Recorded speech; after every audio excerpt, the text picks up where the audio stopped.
Shalom saudara, para ahli mengatakan bahwa tahun 2023 akan dipenuhi kegelapan mulai dari resesi, konflik peperangan, bencana alam, dan lain sebagainya.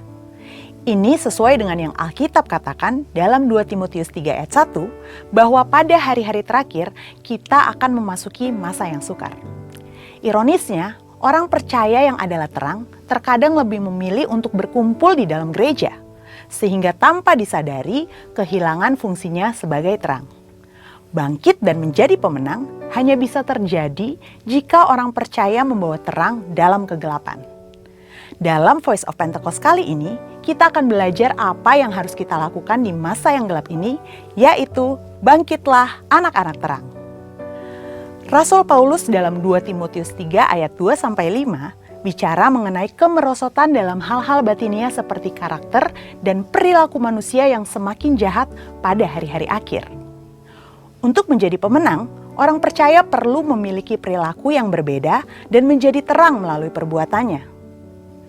Yesaya 60 ayat 1 berkata, "Bangkitlah menjadi teranglah, sebab terangmu datang dan kemuliaan Tuhan terbit atasmu." Berdasarkan ayat tersebut, langkah pertama yang perlu dilakukan orang percaya adalah bangkit. Saudara, ayat ini disampaikan Nabi Yesaya kepada bangsa Israel yang sedang mengalami keruntuhan dan kemerosotan moral atau masa kegelapan. Bangsa Israel diminta keluar dari zona nyamannya, bergerak untuk bangkit dan mengandalkan Tuhan saja. Mengapa?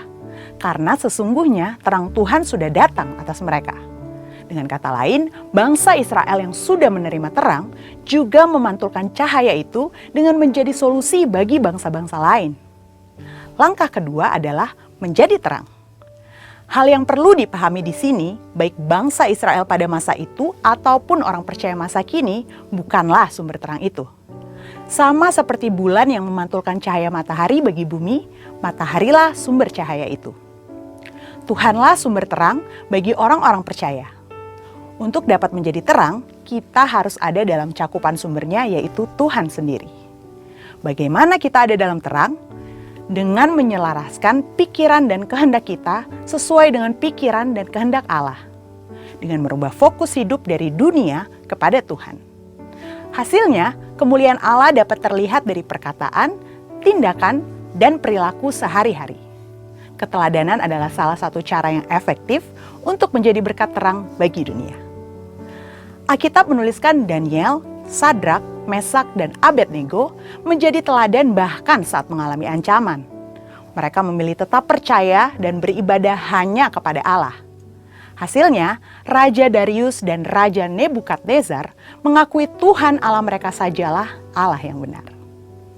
Bagaimana dengan kita saat ini? Matius 5 ayat 14 mengatakan, "Kamu adalah terang dunia." Kemudian dikatakan di ayat 16, "Demikianlah hendaknya terangmu bercahaya di depan orang, supaya mereka melihat perbuatanmu yang baik dan memuliakan Bapamu yang di sorga." Namun, hal ini tidak terjadi dengan begitu saja. Kita yang masih hidup di dunia ini masih menerima pengaruh dari dunia ini. Dunia dengan segala keinginan dan hawa nafsunya dapat menarik fokus kita dari Allah. Saat kita menjadi terang, Tuhan akan membawa promosi bagi anak-anaknya karena orang tidak menyalakan pelita lalu meletakkannya di bawah, melainkan di atas sehingga menerangi semua orang. Di sini kita belajar satu paradigma yang baru. Sebagai anak-anak terang, kita tidak fokus mengejar kesuksesan dengan bantuan Tuhan, tetapi karena kita sudah menjadi anak-anak terang.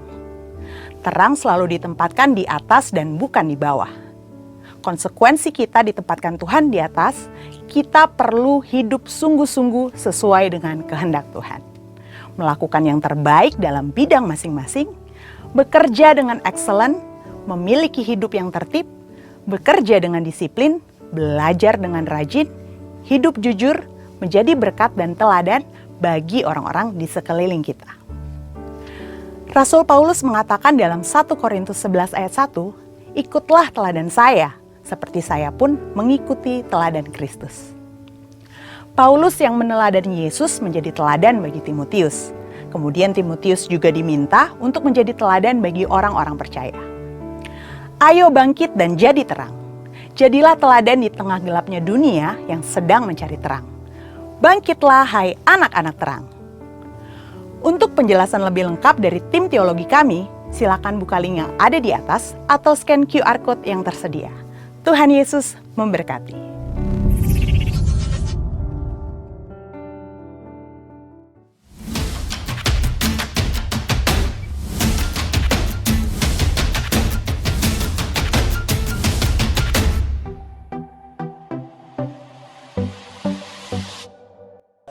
Shalom semuanya, senang berjumpa dengan Bapak Ibu Saudara. Saya percaya kita semua bersuka cita hari ini. Bersama saya Lita, berikut GBI Gunung Padang News Update minggu ini. Kasih-Nya besar, ku jadi pemenang, ku jadi pemenang. Kita bangsa terpilih.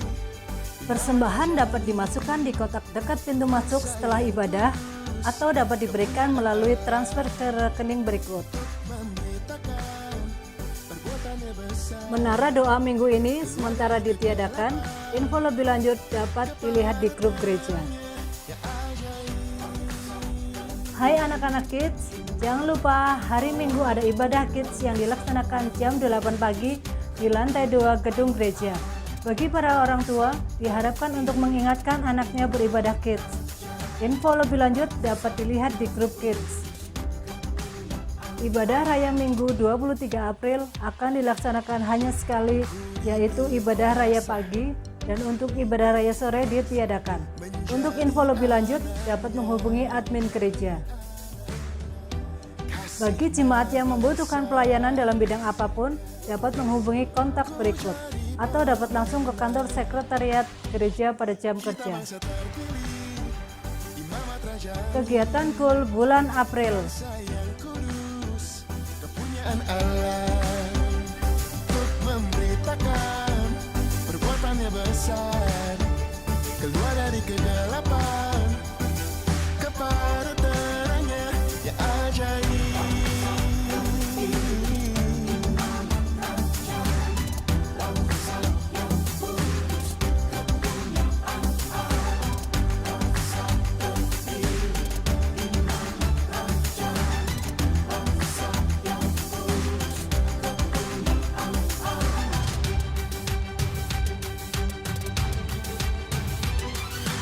Dibenarkan, diselamatkan, anugerahnya takkan habis. Dibenarkan, diselamatkan, anugerahnya takkan habis. Kita bangsa terpilih, iman terjadi. Aku punya Allah. Amsal 18 ayat 10 berkata, nama Tuhan adalah menara yang kuat. Kesanalah orang benar berlari dan ia menjadi selamat.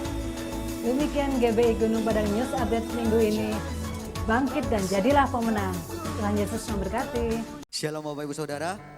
Shalom. Lebih semangat lagi. Shalom Bapak Ibu Saudara. Shalom. Puji nama Tuhan, kita dapat kembali berkumpul di tempat ini itu semua karena kebaikan Tuhan. Amin. Mari kita siapkan hati kita.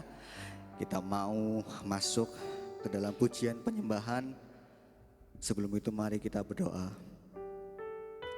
Terima kasih Tuhan, terima kasih Yesus atas kebaikan-Mu, atas cinta kasih-Mu di sepanjang kehidupan kami, sehingga kami pada hari ini dapat kembali berkumpul di tempat ini Tuhan. Hari ini ya Bapa, kami Tuhan mau menyiapkan hati kami mau memuji memuliakan nama-Mu, kami mau meluapkan setiap kerinduan kami akan Engkau Tuhan. Engkau persiapkan hati kami untuk dapat menerima-Mu ya Bapa. Terima kasih Tuhan, terima kasih. Kami serahkan ibadah kami Tuhan pada hari ini ke dalam tangan-Mu. Hal-hal yang mungkin ingin mengganggu, Engkau yang tolong Tuhan, Engkau yang jauhkan ya Bapa. Terima kasih Tuhan, terima kasih. Dalam nama Tuhan Yesus kami telah berdoa. Haleluya, amin. Terima kasih Tuhan, terima kasih.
syukur hanya bagimu Yesus.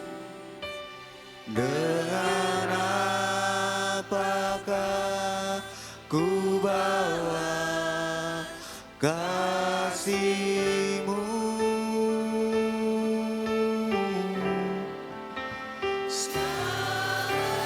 Hormat kemuliaan hanya layak bagimu. Ku sembah Yesus seumur hidup. Sekali lagi katakan segala pujian dan syukur. Segala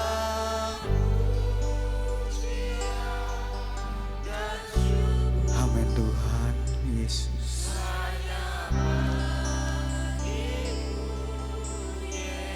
Yes. Terima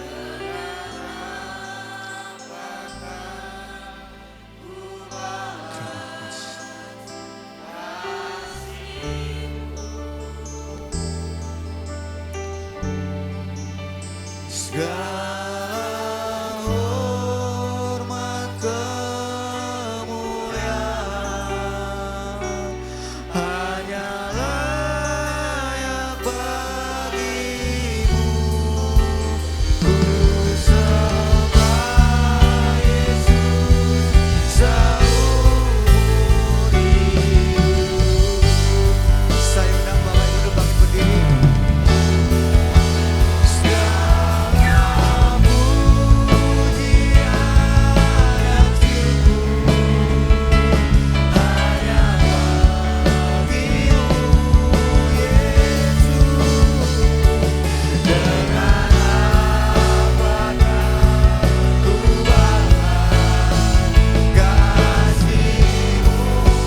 Haleluya Yesus.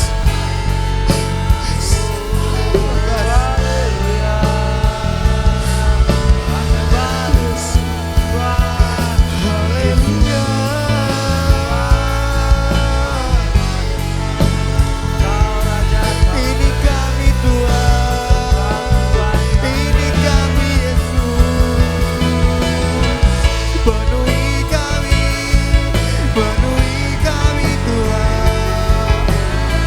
Haleluya, haleluya.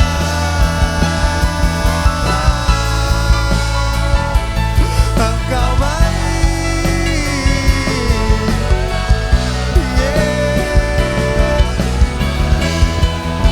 Terima kasih Yesus, terima kasih Tuhan. Ini kami Tuhan, jamah setiap kami Tuhan. Jamah setiap kami Yesus. Terima kasih Tuhan. Yesus. Haleluya Yesus. Yesus. Haleluya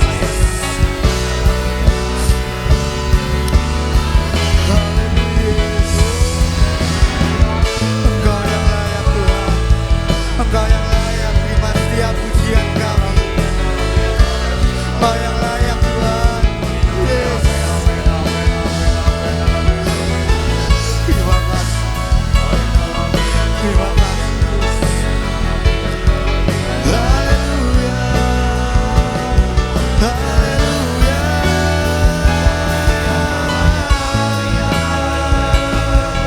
Rasakan hadiratnya. Rasakan hadirat Yesus memenuhi hatimu. Terima kasih Tuhan Yesus. Terima kasih Tuhan.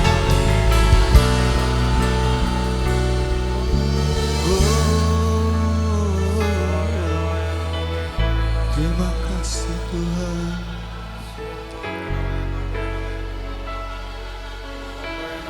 Haleluya Yesus Tuhan. Haleluya. Glory bagimu.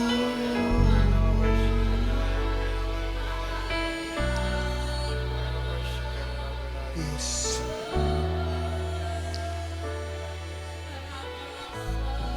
Terima kasih Yesus. Terima kasih Tuhan. Hanya Engkau yang layak terima pujian kami. Terima kasih Tuhan.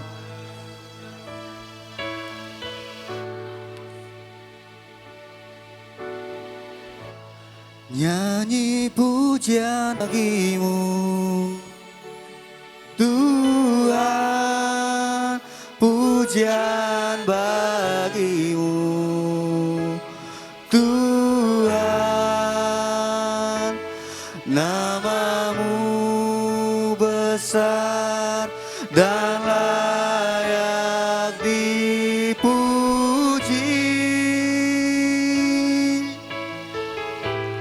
Nyanyi pujian bagimu Tuhan, pujian bagimu Tuhan.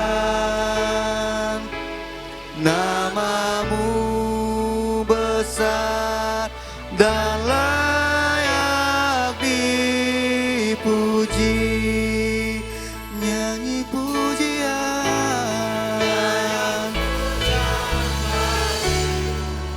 Amin. Yes Tuhan.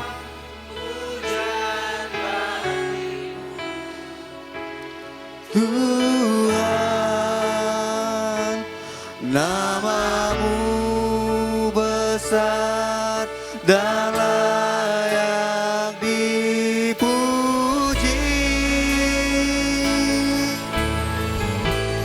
Nyanyi pujian bagimu Tuhan, pujian bagimu Tuhan.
Terima kasih Tuhan.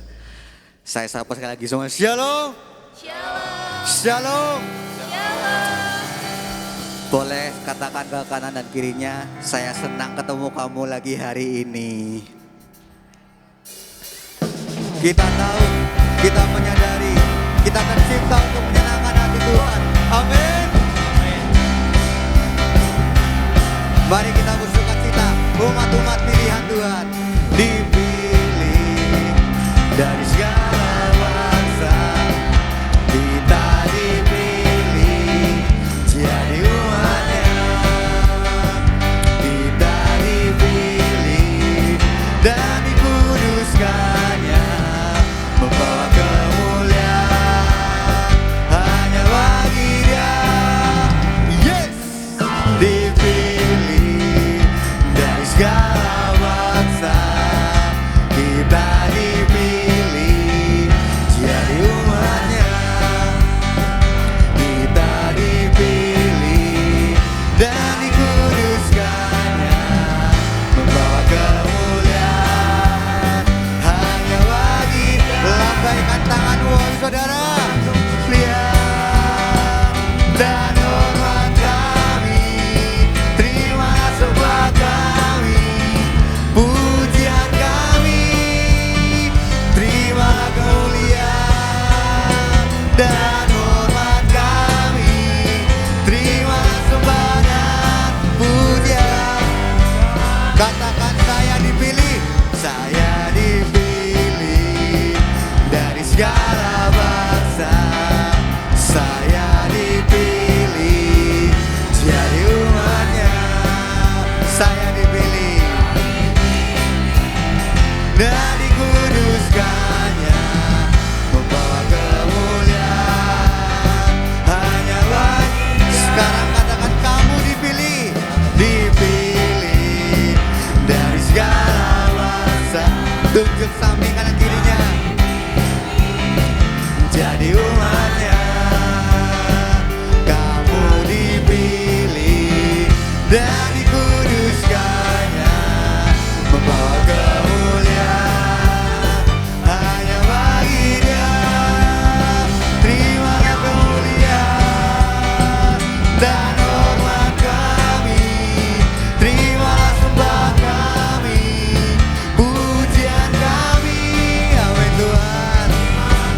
Lihat dan hormat kami, terimalah sembah dan pujian kami, terimalah kemuliaan dan hormat kami, terimalah sembah kami, pujian kami, terimalah kemuliaan dan hormat kami, terimalah sembah dan pujian kami, terima sembah dan pujian kami, terima sembah dan pujian kami.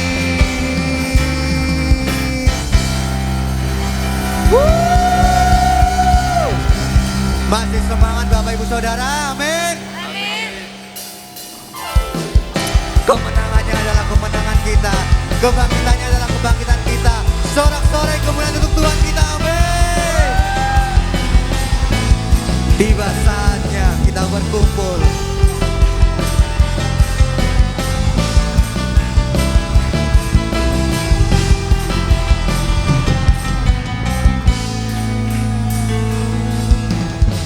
Tiba saatnya kami berkumpul bersatu dari setiap suku dan bangsa, berdiri di katakan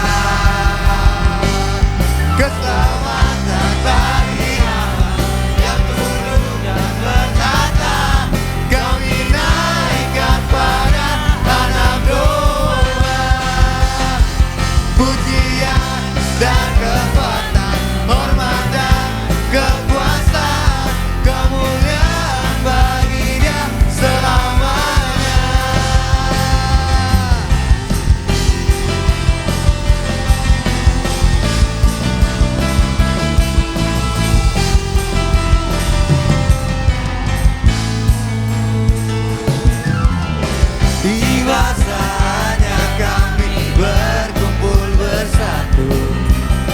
dari segala suku dan bangsa,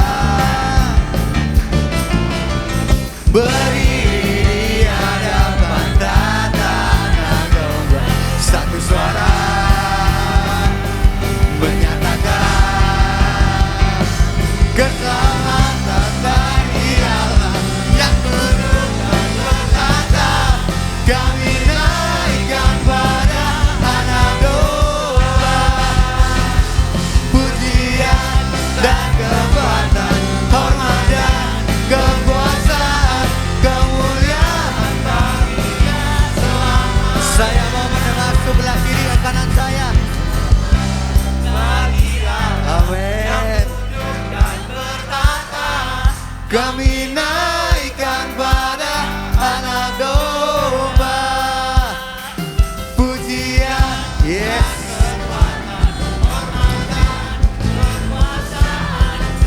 Lihat sekarang sebelah kiri saya mau mendengar suaranya. Keselamatan. Amin. Kami naikkan pada pujian dan kekuatan, hormat dan kekuasaan, semuanya nyanyikan bagi Allah yang duduk dan bertata. Kami naikkan pada anak domba. Pujian dan kekuatan, hormat dan kekuasaan,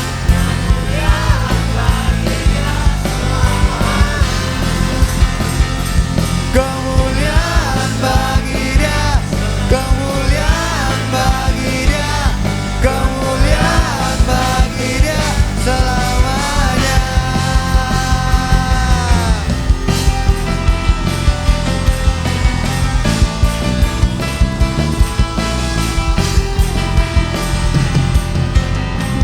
Berikan sorak-sorai yang meriah untuk Tuhan kita. Silakan duduk Bapak Ibu Saudara. Kita mau menaikkan doa syafaat. Untuk yang berduka saya persilahkan. Mari saudara kita akan bersatu hati berdoa syafaat pagi hari. Kami bersyukur Tuhan pagi hari ini, kami dari segala suku bangsa, kami dari segala pelosok dimanapun kami berada, pagi hari ini kami memuliakan Engkau. Pagi ini ada sorak-sorai dari berbagai kota karena kami mau memasyurkan Engkau Tuhan. Karena Engkau adalah keselamatan bagi setiap kami. Karena itu kami naikkan syukur kami, naikkan pujian kami hanya bagi Engkau Allah dan keselamatan kami. Dan pagi hari ini Tuhan, kami bersepakat berdoa memberkati para pemimpin rohani kami. Kami memberkati Bapak Rubin Adi Abraham. Kami memberkati Bapak Pendeta Gideon Rusli. Kami memberkati Bapak Pendeta Ruben Sunarto, dan kami juga memberkati Bapak Pendeta Kartomius Sarjono. Tuhan, Bapak-Bapak rohani kami ini Tuhan, terus Tuhan pakai dengan luar biasa. Terus pakaikan hikmat-Mu, marifat-Mu, pengetahuan-Mu yang baru. Terus Engkau berkatkan ada di dalam mereka Tuhan. Kalau untuk Tuhan dalam pelayanan mereka, dalam penggembalaan mereka, Tuhan terus campur tangan apa yang menjadi pergumulan setiap Bapak-bapak rohani kami ini Tuhan. Bahkan Tuhan, kalau pagi hari ini Tuhan Bapak Gembala kami tidak ada di tengah-tengah kami, ada di pelayanan di luar kota, Tuhan juga memberkati Tuhan. Sehingga apapun yang Bapak Gembala kami lakukan, memberkati jemaat yang dikunjungi, memberkati jemaat yang saat ini dilayani Tuhan. Kami juga memberkati Bapak Insinyur Niko dan juga Ibu Mulyanti Suwarna Tuhan. Kami terus mendewa di dalam Engkau Tuhan. Mari Bapak Engkau juga akan terus campur tangan Tuhan. Kalau Tuhan mereka menjadi Bapak rohani kami, pemimpin rohani kami, Engkau juga terus campur tangan apa yang menjadi pergumulan mereka untuk setiap kami Tuhan. Dan pagi hari ini pun Tuhan kami bersatu hati Tuhan, berdoa untuk Ibu Gembala kami yang pagi ini akan membagikan berkat bagi setiap kami. Melalui renungan-Mu, melalui firman-Mu yang akan disampaikan Tuhan. Biarlah itu akan menjadi jawaban bagi setiap kami. Tuhan, setiap perkataan-perkataan yang keluar dari mulut hamba-Mu adalah perkataan yang keluar dari hati-Mu Tuhan. Sehingga itu Tuhan akan menjadi jawaban bagi jemaat di tempat ini.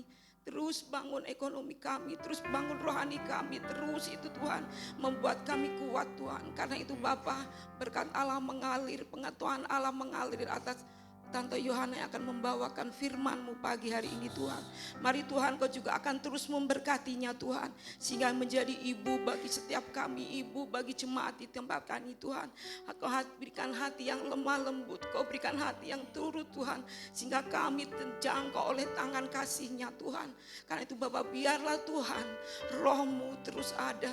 Dan semangatnya roh yang menyala-nyala itu Tuhan tertransfer atas kami. Sehingga kami terus Tuhan, kami terus diberkati dengan pelayanannya di tempat ini Tuhan. Terima kasih Bapak, kami juga terus berdoa Tuhan. Untuk 5 generasi di tempat ini yang Tuhan percayakan kepada Bapak Ibu Gembala kami. Tuhan, kami berkatakan Mazmur 23 terjadi atas jemaat di tempat ini Tuhan. Amin. Kami tahu Tuhan, saat-saat ini kami harus memasuki masa yang sulit. Seperti klaim yang saat ini sudah ada Tuhan, bahwa kami memasuki masa-masa goncangan. Tapi kalau kami Tuhan izinkan masuk di masa itu, di musim itu Tuhan, kuatkan bahu kami, beri kekuatan kepada setiap kami Tuhan. Sehingga Tuhan jemaat-jemaat di tempat ini terus dibangun dengan kuat di dalam Engkau. Kami punya pondasi yang kuat di dalam Engkau Tuhan. Sehingga apapun kondisi kami, itu tidak akan menggoyahkan iman kami, tidak akan menggoyahkan semangat kami di dalam mengikut Engkau Tuhan. Terima kasih Tuhan, 5 generasi dari anak-anak balita sampai lansia, semuanya Tuhan yang akan mengambil alih hidup kami. Kami juga terus memberkati bangsa dan negara kami Tuhan. Kami tahu Tuhan, masa resesi juga masuk ke bangsa kami. Tapi kami Tuhan perkatakan Indonesia kuat, Indonesia sejahtera, shalom untuk Indonesia. Indonesia akan terus dimenangkan, bahkan kami anak-anak Tuhan yang ada di dalamnya. Kami akan bangkit menjadi pemenang bagi bangsa ini. Kami akan terus menjadi penopang-penopang bagi bangsa ini. Kami terus berdoa mendoakan bangsa ini. Kami tidak mau menghujat bangsa ini. Kami tidak terus mengkritik bangsa ini. Tapi kami mau menjadi anak-anak Tuhan yang terus membangkitkan roh kami untuk memberkati bangsa ini Tuhan. Kami terus memberkati Bapak Jokowi sebagai presiden kami yang tinggal beberapa bulan lagi memimpin bangsa ini Tuhan. Terima kasih Tuhan, Kau memberikan pemimpin yang tepat selama 2 periode ini Tuhan. Biarlah Tuhan penggantinya nanti Tuhan akan berikan yang terbaik, sehingga akan terus membawa kemajuan-kemajuan yang terbaik untuk Indonesia.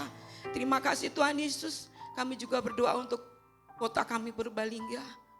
Kami yakin Tuhan juga memberkati kota kami. Kota kami terus ada di dalam tangan-Mu Tuhan. Berkati Bu Tiwi, berkati Pak Dono. Kau juga terus memberkati setiap 18 kecamatan yang ada di kota ini. Dan kami yakin Tuhan ada berkat-Mu untuk bangsa, untuk kota ini Tuhan. Terima kasih Bapak, kami juga selalu berdoa untuk pergumulan untuk tanah di sekitar kami. Kami tidak tahu di depan kami, belakang kami, samping kami. Kami terus imani dan perkatakan dengan iman, kalau Tuhan kehendaki itu akan terjadi menjadi mujizat bagi kami. Terima kasih Tuhan Yesus. Kami siapkan hati kami, setelah ini kami akan mendengarkan firman-Mu. Di dalam nama Tuhan Yesus kami mengucap syukur dan berdoa. Haleluya. Amin.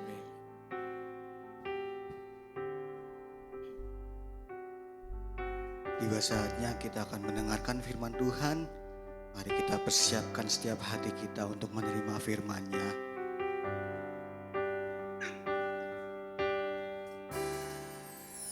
Harapanku di dalam-Mu,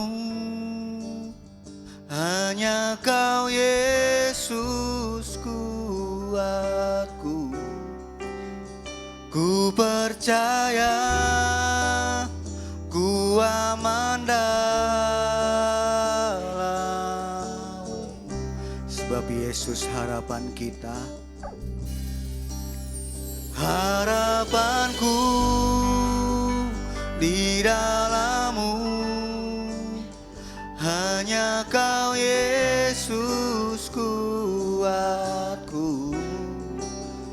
Ku percaya ku aman dalam-Mu.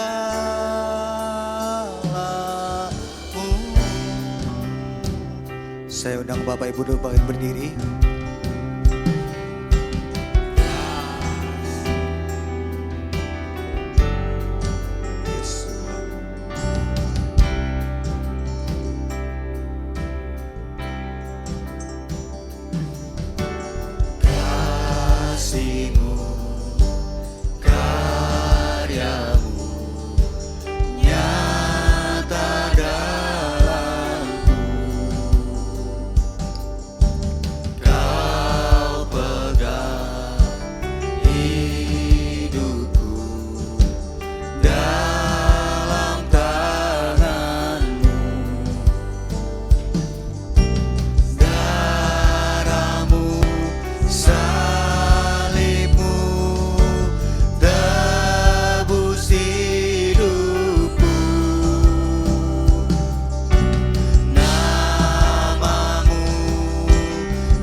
detik ini pun Tuhan, Engkau masih pegang kendali hidup kami. Kalau sampai saat ini kami ada, kalau sampai saat ini kami masih ada di rumah-Mu, kami masih kuat, itu karena Tuhan yang senantiasa masih menuntun dalam hidup kami. Allah Roh Kudus, waktunya untuk Engkau mendengar, untuk kami diberikan perkataan firman. Mari Tuhan, ambil alih jam ini, supaya hamba-Mu menyampaikan isi hati-Mu, seturut dan sekehendak hati Tuhan, menjadi kekuatan buat setiap kami, penghiburan buat setiap kami, dan kami tetap teguh di dalam Engkau. Terima kasih di jam pemberitaan firman Tuhan ini, kuasa apapun yang bukan dari Tuhan, kami patahkan dalam nama Yesus. Ambil alih Roh Kudus, karena kami hanya ingin mendengar suara-Mu. Yang siap diberkati firman Tuhan dan lakukan firman, sama-sama katakan haleluya, amin. Silakan duduk Bapak Ibu Saudara yang kasih dalam Tuhan. Ya, selamat pagi semuanya, shalom. Baik Bapak Ibu Saudara yang kasih dalam Tuhan, pagi hari ini saya akan sampaikan firman Tuhan dengan judul kebangkitannya bangkitkanku. Ya, kebangkitannya bangkitkanku. Karena hari ini pun masih dalam momen Paskah, karena minggu kemarin kita dapat telur, kalau hari ini nggak ada telur ya. Jadi kemarin Paskahnya untuk memperingati Paskah, dan hari ini, minggu ini masih ada di dalam momen-momen Paskah. Oleh sebab itu pagi ini saya akan sampaikan kebangkitannya bangkitkanku. Kita akan lihat sama-sama di dalam Lukas pasal 23 ayat 44 sampai 49. Ya. Lukas 23 ayat 44 sampai 49. Baik, saya akan bacakan firman Tuhan. Yesus mati. Ketika itu hari sudah kira-kira jam 12. Lalu kegelapan meliputi seluruh daerah itu sampai jam 3. Sebab matahari tidak bersinar dan tabir bait suci terbelah dua. Lalu Yesus berseru dengan suara nyaring, "Ya Bapa, ke dalam tangan-Mu kuserahkan nyawaku." Dan sesudah berkata demikian, ia menyerahkan nyawanya. Ketika kepala pasukan melihat apa yang terjadi, ia memuliakan Allah, katanya, "Sungguh orang ini adalah orang benar." Dan sesudah seluruh orang banyak yang datang berkerumun di situ untuk tontonan itu, garis bawahi tontonan itu, melihat apa yang terjadi itu, pulanglah mereka sambil memukul-mukul diri. Semua orang yang mengenal Yesus dari dekat, termasuk perempuan-perempuan yang mengikuti dia dari Galilea, berdiri jauh-jauh dan melihat semuanya itu. Amin. Bapak Ibu Saudaraku yang kasih dalam Tuhan, kita akan sekilas balik, akan ada film The Passion sebentar, silakan.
Ya, baik. Kebangkitannya, bangkitkanku. Hari ini yang kita harus belajar dari firman Tuhan, masih momen Paskah. Bapak Ibu Saudara yang kasih dalam Tuhan, Jumat Agung dan Paskah itu merupakan peristiwa puncak daripada kasih Allah. Sekali lagi, Jumat Agung atau Paskah itu menjadi puncak daripada kasih Allah kepada kita. Ya, saudara, step by step, alur dari cerita perjalanan di mana Tuhan punya rencana besar atas dunia ini, ketika dia, Bapa, menyerahkan anaknya yang tunggal, lahir ke dunia dengan disebut apa? Natal. Nah, itu setelah itu Tuhan punya rencana besar untuk menyelamatkan manusia ketika manusia sudah jatuh dalam dosa. Sehingga kadang orang menyadari bahwa saya sangat menyayangkan jemaat Tuhan, lebih mementingkan Natal daripada Jumat Agung. Masih banyak loh yang datang Jumat Agung, saudara. Kenapa? Justru ini puncaknya di mana Allah mengasihi kita. Saudara bisa lihat ketika Yesus tidak mati, ketika Yesus tidak bangkit, apa yang terjadi? Dosa kita tetap, saudara. Kita masih menjadi orang berdosa. Dan orang yang berdosa pasti ada di neraka. Hukumannya neraka. Kalau Yesus enggak tebus kita, kita akan tetap di neraka. Hukuman orang berdosa. Kalau Yesus enggak mati, selain dosa kita tetap, pemberitaan firman Tuhan, pengenalan kita akan Yesus sia-sia. Kalau Yesus enggak mati dan bangkit, maka Roh Kudus itu enggak akan pernah turun. Kalau Yesus enggak mati dan bangkit, maka kedatangan Yesus yang kedua kali tidak akan pernah terjadi. Jadi kematian, kebangkitan Yesus itu puncak dari segala-galanya. Oleh sebab itu jangan lupa besok tahun depan kalau ada Jumat Agung harus datang. Oke? Amin. Bilang amin sama-sama ya. Tidak ada seorang pun yang terlewatkan. Karena ini puncak kasih Allah kepada kita manusia. Nah, Bapak Ibu Saudara yang kasih dalam Tuhan, mari saat hari ini saudara, kita tahu di dalam 1 Korintus 15 ayat 14 dan 17 itu berkata sia-sia pengenalan kita kalau Yesus enggak mati dan bangkit. Nah, hari ini saudaraku yang kasih dalam Tuhan, Yesus dalam prosesnya yang sedemikian rupa, kenapa saya tayangkan itu? Supaya kita melihat anak-anak Tuhan hari-hari ini bukannya sekedar lihat filmnya kayak gitu sudah kasihan ya. Kita enggak ngerasa apa-apa. Saat nonton itu sekalipun di film ya saudara, coba kalau lihat langsung waktu itu. Tetapi kita lihat di situ saudara, Yesus yang rela mati karena Yudas muridnya menjualnya. Kemudian prosesnya, Petrus menyangkal. Kemudian dia dibawa kepada mahkamah agama. Kemudian dibawa ke Pilatus, kemudian ke Herodes, ke Pilatus lagi. Saat itu juga dia di hadapan ujung-ujungnya dia harus apa? Dihukum mati, disalib. Karena manusia yang tujuan dia adalah manusia berdosa diselamatkan. Manusia juga menolaknya, saudara. Akhirnya dia mati. Karena firman Tuhan berkata, tanpa penumpahan darah, maka kita tidak akan pernah diselamatkan. Dan Yesus ganti itu buat kita. Oleh sebab itu hari ini saudaraku, ketika kita melihat itu, apa sih yang ada di hati kita sebetulnya? Apa yang kita rasakan saat itu? Ketika melihat tayangan itu, ketika kita melihat film itu, apa yang kita rasakan sebetulnya? Saudara, di Alkitab ini tadi berkata, makanya tadi saya bilang garis bawah itu tontonan. Di ayat yang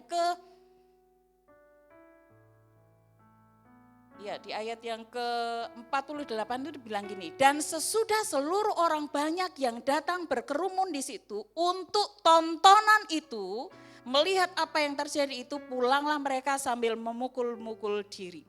Jadi Bapak Ibu Saudara yang kasih dalam Tuhan, bagi kita itu karya penebusan Allah.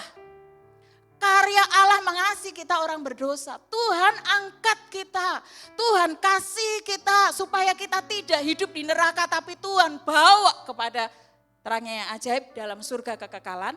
Tetapi saudara lihat firman Tuhan ini jelas berkata, orang-orang yang melihat Yesus saat ditampar, melihat Yesus saat dipukul, melihat Yesus saat disalib, saat melihat dipukuli dengan cambuk yang dengan dengan potongan-potongan tulang dan besi, saudara.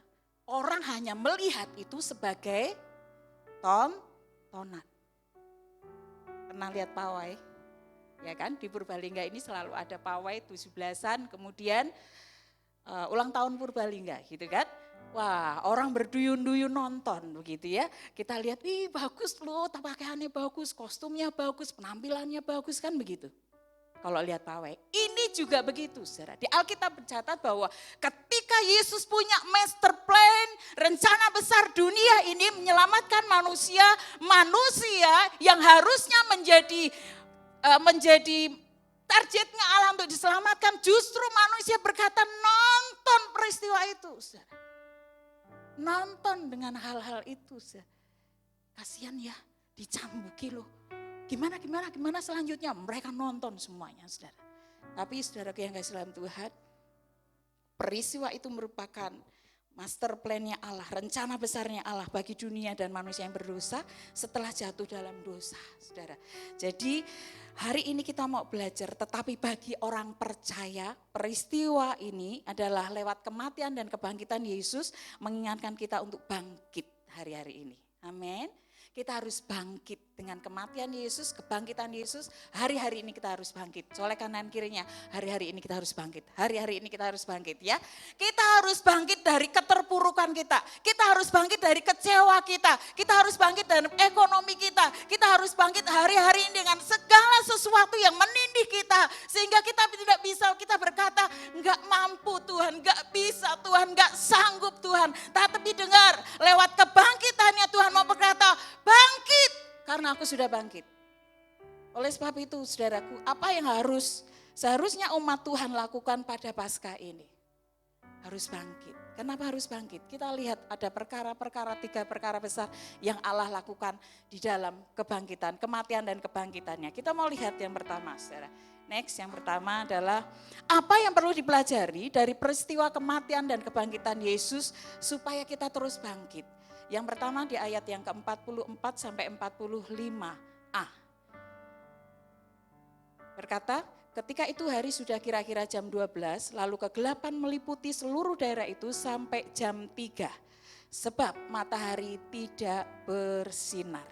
Bapak Ibu Saudara yang kasih dalam Tuhan, menurut tafsiran di ayat itu bisa berkata bahwa itu waktu gerhana matahari. Ya, ada yang berkata lagi bahwa waktu itu hanya kira-kira waktu itu matahari berhenti gitu ya. Tetapi kita melihat, saya tidak menyalahkan tafsiran ini, tetapi saya punya tafsiran sendiri, saya punya perenungan sendiri dengan ketika hari sudah kira-kira jam 12 sampai jam 3 matahari itu daerah itu menjadi gelap gulita. Saudara, mungkin juga ada benarnya bahwa itu adalah gerhana matahari. Karena kalau kita lihat dari jam 12 itu biasanya matahari lagi penter-penternya gitu ya, lagi terik-teriknya. Jadi waktu itu ketika Yesus mati jam 12 sampai jam 3 langsung redup, gelap gulita.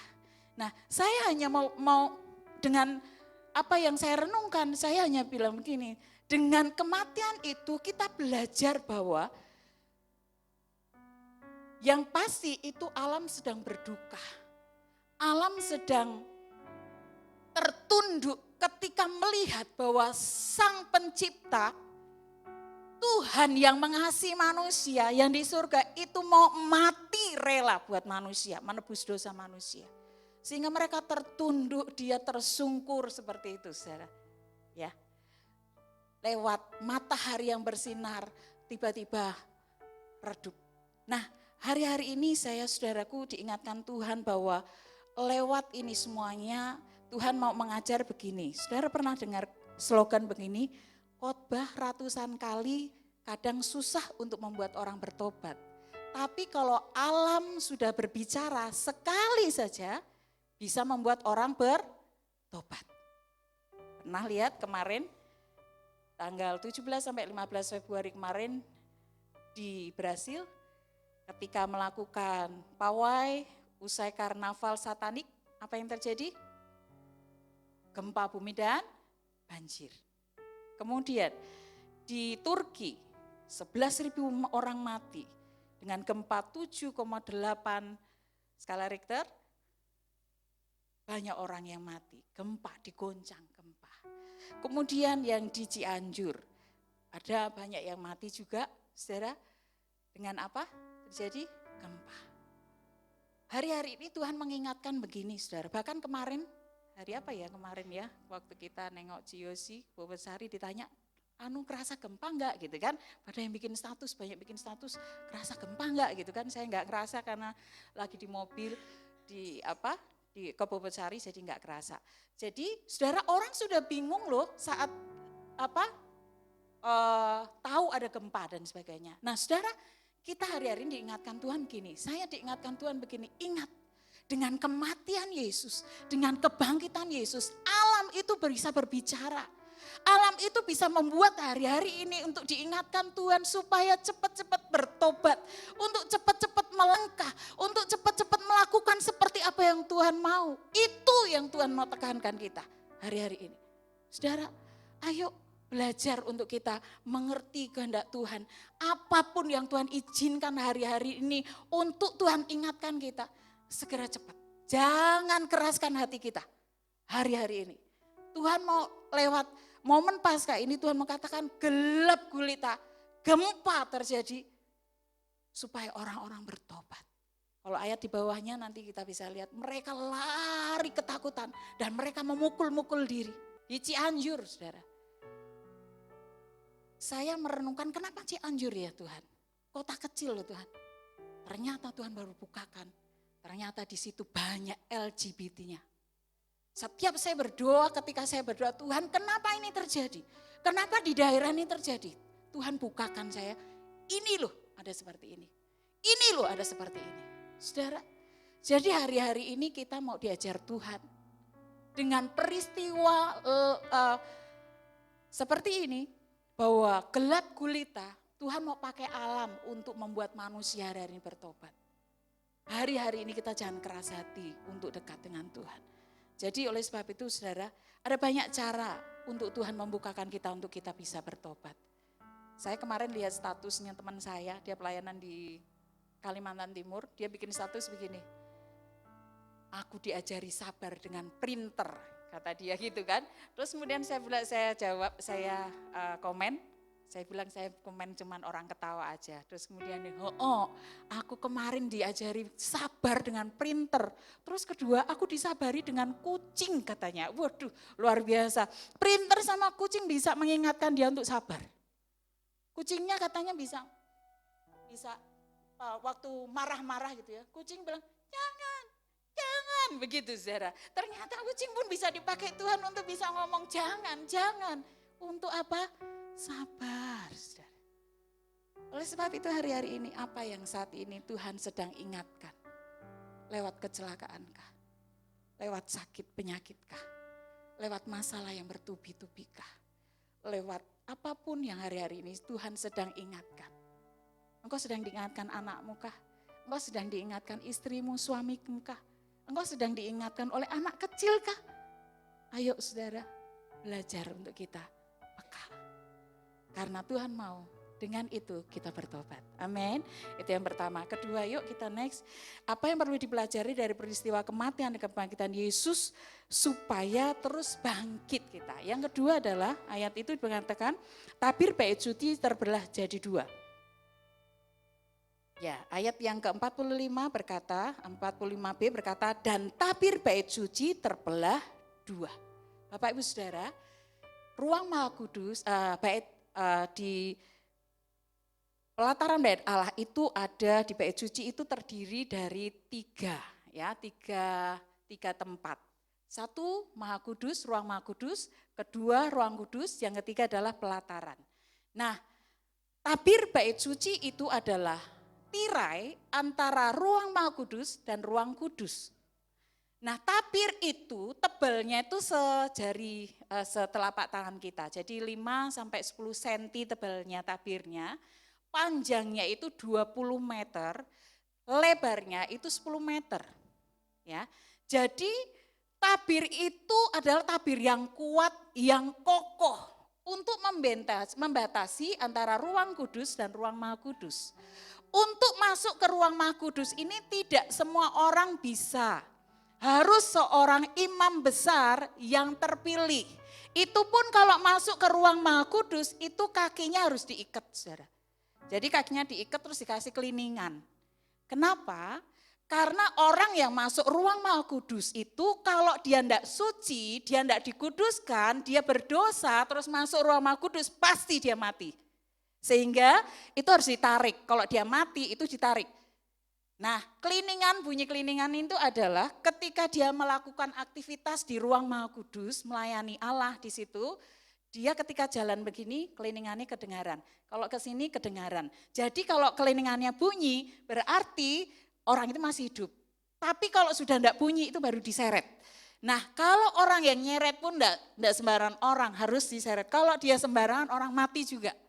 Jadi intinya adalah tabir itu menjadi sekat antara ruang kudus dan ruang Maha Kudus. Dan tidak semua orang bisa masuk. Untuk menemui Allah tidak semuanya orang bisa. Nah, ketika Yesus mati, saudara, ini waktu itu tabir ini tidak terbelah karena gempa. Karena gempa itu setelah Yesus mati, gelap gulita, tabir itu terbelah dari atas ke bawah, baru ada gempa. Jadi tabir itu terbelah dulu, baru gempa, baru jika gempa robeknya itu tidak beraturan kalau gempa ya. Nah kemudian kalau tidak robek saat tergoncang karena goyang begitu ya. Nah tabir ini ketika Yesus mati menyerahkan nyawanya, maka tabir itu langsung terbelah dari atas sampai bawah. Ya, dari atas sampai bawah. Apa sih saudara? Tabir itu adalah yang bisa merobek tabir itu adalah kekuatan Allah.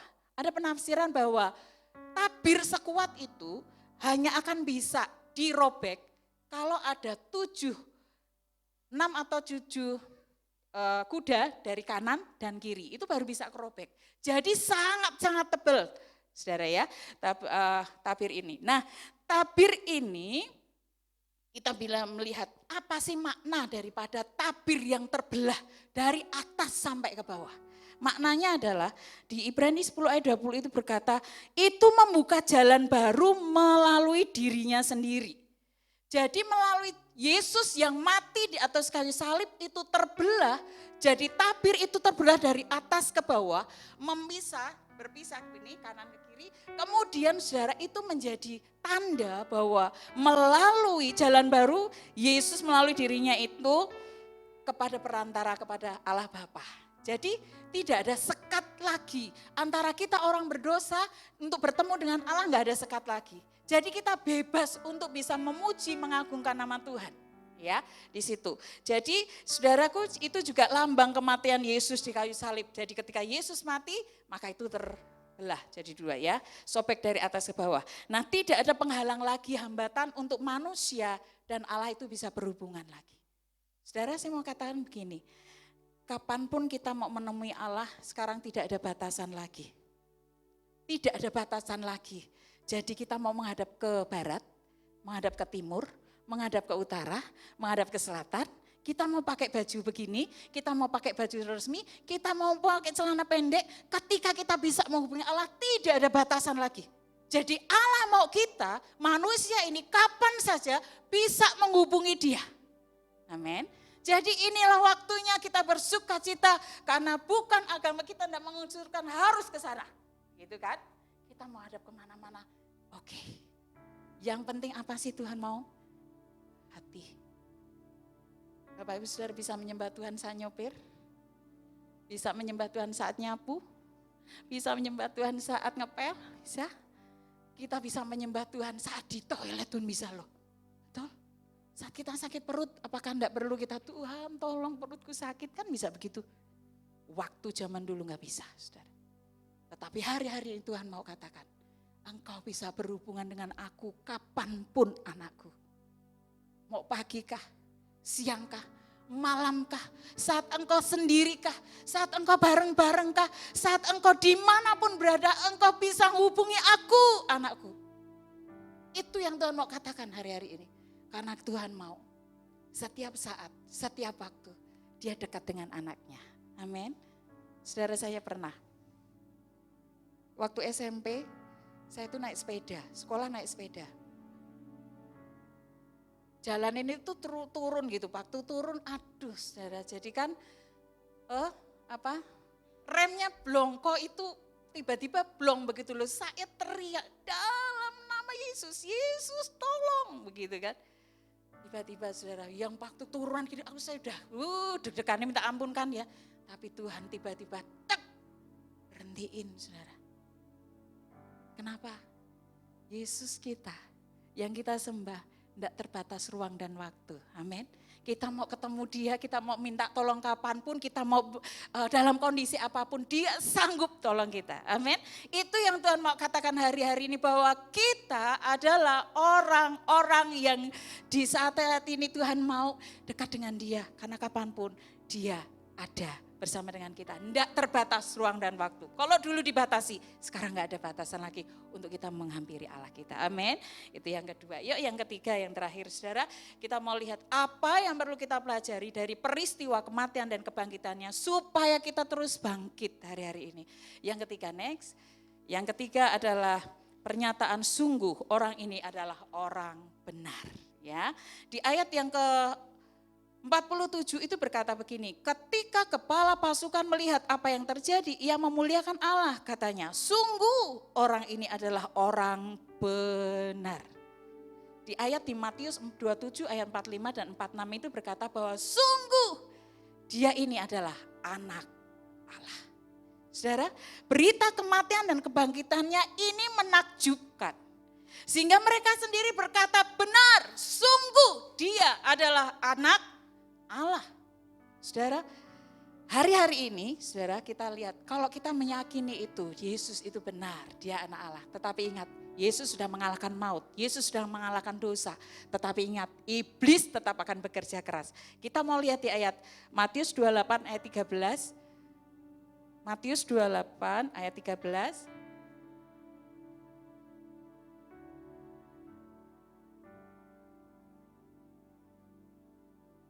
Matius 28 ayat 13 kita baca sama-sama ya. Iya, oke. 1, 2, 3. Dan berkata, kamu harus mengatakan bahwa murid-muridnya datang malam-malam dan mencurinya ketika kamu sedang tidur. Lanjut. Dan apabila hal ini kedengaran oleh wali negeri, kami akan berbicara dengan dia sehingga kamu tidak beroleh kesulitan apa-apa. Lagi, mereka menerima uang itu dan berbuat seperti yang dipesankan kepada mereka, dan cerita ini tersiar di antara orang Yahudi sampai sekarang ini. Jadi saudara, ingat, Yesus sudah selamatkan kita dari dosa. Yesus sudah mau angkat kita. Yesus memberikan pengharapan baru. Dia hanya mau hati kita hari-hari ini. Kalau kita pertama kita harus ditegur Tuhan, kita harus siap. Kita harus berkata, Tuhan ampuni, cepat berbalik, jangan keraskan hati. Yang kedua, Tuhan mau, gak ada batasan lagi untuk kita mencari dia kapanpun, dimanapun, dalam waktu apapun. Yang ketiga saudara, ingat, iblis ketika Tuhan janjikan semua itu kepada anaknya, dia nggak suka. Bapak Ibu Saudara pernah dengar bahwa kabar bohong ini sampai sekarang didengar? Ya kan? Ada kabar bohong murid-muridnya. Dia bilang, Yesus nggak mati, Yesus nggak bangkit. Itu dicuri sama murid-muridnya. Kemudian disuap supaya tidak mengakukan kebenaran, tidak mengatakan kebenaran. Yang hari-hari ini kita dengar, yang mati bukan siapa? Yesus. Yang mati siapa? Yudas. Ya, ingat, Yudas itu mati duluan sebelum Yesus, karena dia ketika dia jual Yesus, kemudian dia terima uangnya, dia menyesal, dia bunuh diri. Jadi yang mati siapa? Bukan Yudas. Kemudian orang berkata, yang mati itu yang mirip Yesus. Karena Yesus diangkat. Saudara, berita ini sampai sekarang. Ya, berita itu sampai sekarang. Dengar firman Tuhan berkata, sampai hari ini berita kebohongan itu ada. Tetapi kita mau lihat tayangan ini saudara. Supaya kita benar, kita ngerti bahwa kita bersyukur menyembah Allah yang benar. Ya. Nah, saya mau bertanya Pak, pernahkah Yesus mengaku dirinya adalah Allah? Pernah? Di ayat mana Pak? Itu bukan perkataan Yesus. Sekarang berani enggak kamu tutup kitabmu, saya tutup kitab saya. Lah untuk apa? Ya cari sejarah saja. Wong Yesus itu pernah hidup di fakta sejarah. Dia kan sosok historis. Masa nggak ada catatannya? Ayo sekarang berani nggak? Saya tutup Alkitab saya. Kamu tutup juga kitab. Di luar orang kan Yesus nggak disalib. Lah anehnya, yang mengatakan Yesus nggak disalib itu lebih pede ketimbang yang mengatakan setiap minggu kita mengatakan yang disalibkan pada masa pemerintahan Pontius Pilatus. Itu kan kredo sejarah, bukan sekedar kredo iman. Jelas yang nyalib siapa, di zaman siapa. Masa begitu kurang pede? Hanya dikalahkan oleh tafsir sebuah kitab suci yang muncul ratusan tahun setelah peristiwa. Jadi sebetulnya dalam konteks evangelisasi yang perlu diluruskan itu adalah minderwaardigheid kompleks kita ini loh. Ini harus kita hilangkan dulu, jangan minder lagi. Karena apa? Soal penyaliban misalnya. Saya sering membuat ungkapan-ungkapan yang mungkin bagi orang lain itu tidak enak, tapi itu sekedar mengagetkan orang. Saya bilang, Yesus gak disalib Pak, ya sudah terserah kamu kalau kamu mengaku Yesus gak disalib, tapi itu kan kitab sucimu, atau lebih tepat tafsir kitab sucimu. Nah terus kalau menurut Injil, Yesus disalib. Lah kalau saya ngomong menurut Injil kan keyakinan saya, kamu ngomong menurut Quran itu keyakinan kamu, yang gak selesai. Memang keyakinan diadu keyakinan. Sekarang berani nggak kamu tutup kitabmu, saya tutup kitab saya? Lah untuk apa? Ya cari sejarah saja. Wong Yesus itu pernah hidup di fakta sejarah. Dia kan sosok historis. Masa nggak ada catatannya? Ayo sekarang berani nggak? Saya tutup Alkitab saya. Kamu tutup juga kitabmu. Yesus disalib apa? Pasti disalib Yesus itu. Itu catatan sejarah. Makanya ketika saya ngomong begini, saya tidak pernah mau debat teologis. Karena debat teologis nanti kalau keliru ngomong masuk penodaan agama. Iya kan? Karena kita ngurusi kitabnya orang lain, lebih baik kamu tutup kitabmu, saya juga fair, saya tutup kitab suci saya. Yesus pasti disalib. Mau marah nggak bisa sama saya. Memang faktanya Yosefus bicara penyaliban Yesus. Hanya berjarak 50-an tahun dari peristiwa. Kemudian Cornelius Tacitus bicara penyaliban Yesus. Itu seorang senator Roma dan ahli hukum Roma. Yesus disalib. Nah yang seperti ini sudah. Jadi ada banyak hal yang menurut saya dalam agenda evangelisasi itu paradigma kita harus kita ubah. Yang pertama, kita jangan minder. Karena orang yang suka mengejek kita lebih tidak pasti. Saya sampaikan, yang disalibkan pada masa pemerintahan Pontius Pilatus itu bukan dunia antah berantah, datanya ada. Menyembah Tuhan yang benar. Oleh sebab itu Tuhan hanya mau ingatkan kita saat ini. Orang boleh berkata bohong kematian Yesus. Enggak mungkin terjadi, itu bukan Yesus, saudara. Tetapi kita ingat, tadi prajurit-prajurit yang berkata bahwa sungguh benar dia ini adalah orang benar. Dia ini adalah anak Allah. Jadi kita hari-hari ini sedang menyembah Allah yang benar. Kalau kita menyembah Allah yang benar, ya jangan digadaikan iman kita dengan yang lain. Amin. Terus kuat di dalam Tuhan, apapun tantangannya, apapun masalahnya. Tuhan yang berkata, bangkit, aku sudah bangkit. Amin untuk firman Tuhan, kita bangkit berdiri sama-sama.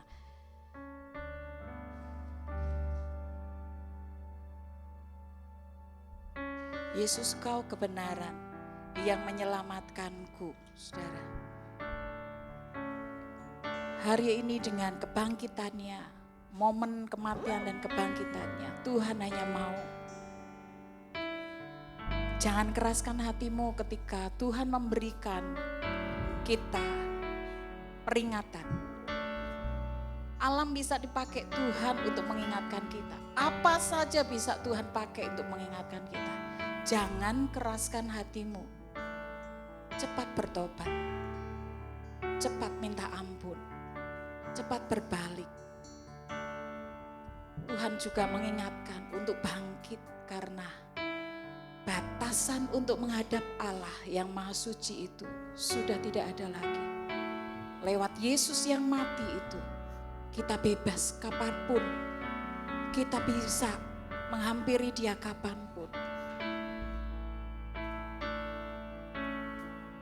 Dan ketika Yesus mati dan bangkit, iblis tidak suka. Dia buat kepercayaan, kebohongan-kebohongan di luar sana. Tetapi orang-orang yang melihat secara langsung berkata, benar, dia ini benar, orang benar. Dia anak Allah.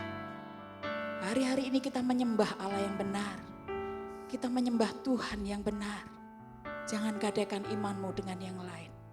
Jangan mundur saat engkau menghadapi segala sesuatu yang terjadi. Mungkin hari-hari ini doamu juga belum dijawab Tuhan. Jangan mundur. Tuhan berkata, bangkit anakku, bangkit anakku. Aku sudah bangkit, aku sudah menjadi contoh. Ketika manusia itu tidak berdaya, Yesus ketika disalibkan, secara daging dia tidak berdaya. Tetapi Tuhan mau ajari kita, sesungguhnya dialah contoh yang harus kita teladani dalam hidup kita. Untuk kuat di dalam Tuhan. Yesus, amin. Yesus, kau kebenaran yang menyelamatkanku. Kau memberikanku hidup dan pengharapan.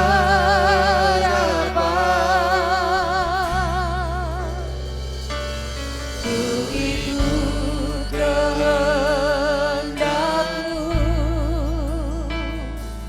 ku perlu anugerah-Mu. Ku nyatakan janjiku kepadamu.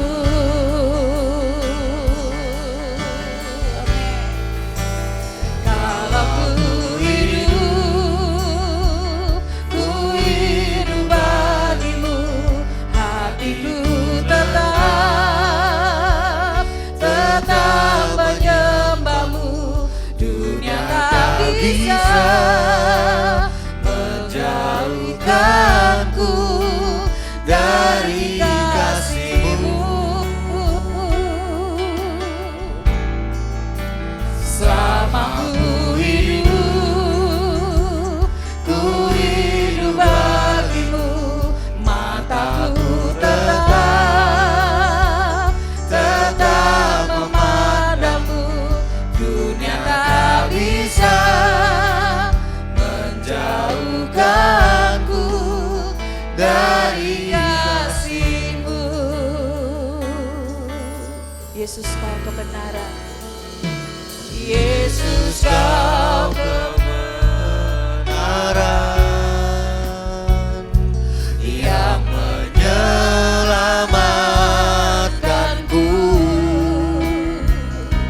Kau memberikanku hidup dan pengharapan.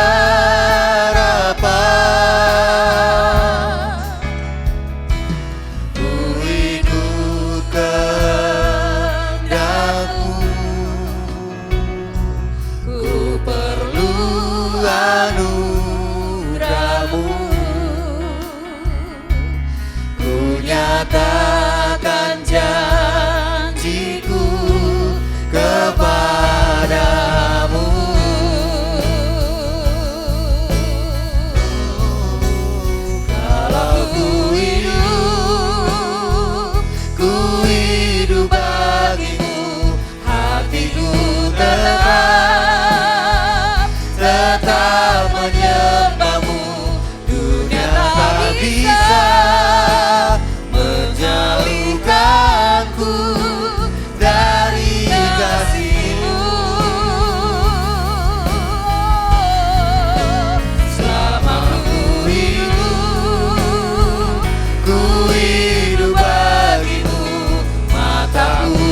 Haleluya, Tuhan Yesus, hamba-Mu sudah sampaikan isi hati-Mu pagi hari ini.